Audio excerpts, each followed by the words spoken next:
সেমাই আমরা বিভিন্ন রকমভাবে খেয়ে থাকি। আজকে আমি পুর ভরা লাচ্চা সেমাই তৈরি করব। আসসালামু আলাইকুম ভিউয়ার্স। এই পুর ভরা লাচ্চা সেমাই আপনারা একবার খেলে বারবার খেতে ইচ্ছে করবে। তো চলুন তাহলে সেই রেসিপিটি দেখে আসি। একটি ফ্রাই প্যানে আমি সামান্য পরিমাণ ঘি দিয়ে দিলাম। আমি এখনও চুলাটা জ্বালাই নাই, এখন আমি চুলাটা জ্বালিয়ে দিব। তারপরে আমি দিয়েছি এখানে বাদাম, কাঠবাদাম, কাজু বাদাম আর চীনা বাদাম। তো বাদামগুলো আমি ঘিয়ে ভেজে নিব। আমি চুলার হিটটা লোতে রেখে ভালোভাবে ভেজে নিচ্ছি। ইচ্ছে করলে কাঁচাও দেওয়া যাবে, তো আমি ভেজে নিচ্ছি। এবারে চুলাটা আমি অফ করে দিয়েছি, কারণ বাদামগুলো ভাজা হয়ে গেছে। এখন আমি কয়েকটা কিশমিশ দিয়ে দিলাম। কিশমিশগুলোও কিছুক্ষণ ভেজে তারপরে নামিয়ে নিচ্ছি। তারপর আমি ব্লেন্ড করে নিব। তারপর বাদামগুলো আমি একটা ব্লেন্ডার জারে নিয়ে নিলাম, আর সাথে দিয়ে দিচ্ছি কয়েকটা খেজুর।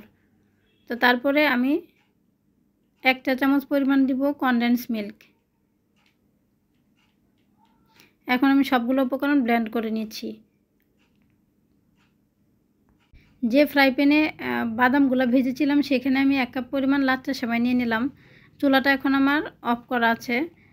আমি এখানে 3 টেবিল চামচ কনডেন্স মিল্ক দিয়ে দিচ্ছি। এখন আমি চুলাটা জ্বালিয়ে ভালো করে মিশিয়ে নিব। কিছুক্ষণ ভেজে নিব সেমাই আর কনডেন্স মিল্কটা ভালোভাবে মিশিয়ে নিচ্ছি। এ পর্যায়ে চুলার হিটটা বাড়ানো যাবে না, একদম লোতে রেখে কিছুক্ষণ ভেজে নিলেই হয়ে যাবে। আমার ভিডিও আপনাদের ভালো লাগলে ভিডিওতে লাইক এবং কমেন্ট করবেন, আর ভিডিওটি শেয়ার করার অনুরোধ রইল। আমার সেমাইগুলো ভাজা হয়ে গেছে। তো এভাবে হাত দিয়ে চেপে চেপে যখন বোঝা যাবে যে একসাথে দলা পেকে আসছে, তখনই বুঝতে হবে যে আমার সেমাইগুলো ভাজা হয়ে গেছে।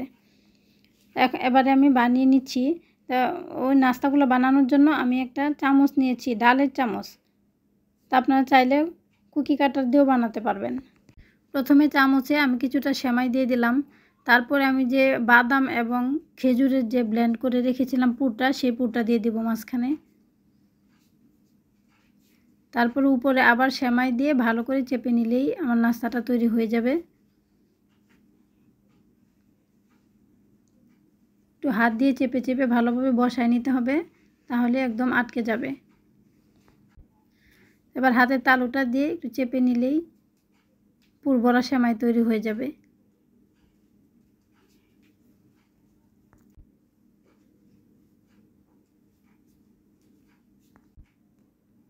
এবার আমি আস্তে করে উঠায় নিচ্ছি। দেখুন সুন্দর উঠে গেছে।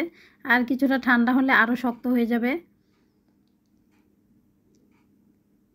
তো আলহামদুলিল্লাহ সবগুলা আমি নাস্তা এভাবে বানিয়ে নিয়েছি। তৈরি হয়ে গেল আমার মজাদার পুর ভরা সেমাই। আমার রেসিপি যদি আপনাদের ভালো লাগে তাহলে অবশ্যই আমার চ্যানেলটি সাবস্ক্রাইব করে পাশে থাকা বেল আইকনটি ক্লিক করে দিবেন, যেন ভিডিও আপলোড করার সাথে সাথেই সবার আগে নোটিফিকেশন আপনার কাছে পৌঁছে যায়। ভিডিওটি দেখার জন্য সবাইকে ধন্যবাদ জানিয়ে আজকের মতো বিদায় নিচ্ছি। দেখা হবে ইনশাল্লাহ পরবর্তী কোনো ভিডিওতে। সেই পর্যন্ত সবাই অনেক ভালো থাকবেন, সুস্থ থাকবেন, সেই প্রত্যাশায় আজকের মতো বিদায় নিচ্ছি। আল্লাহ হাফেজ। আসসালামু আলাইকুম।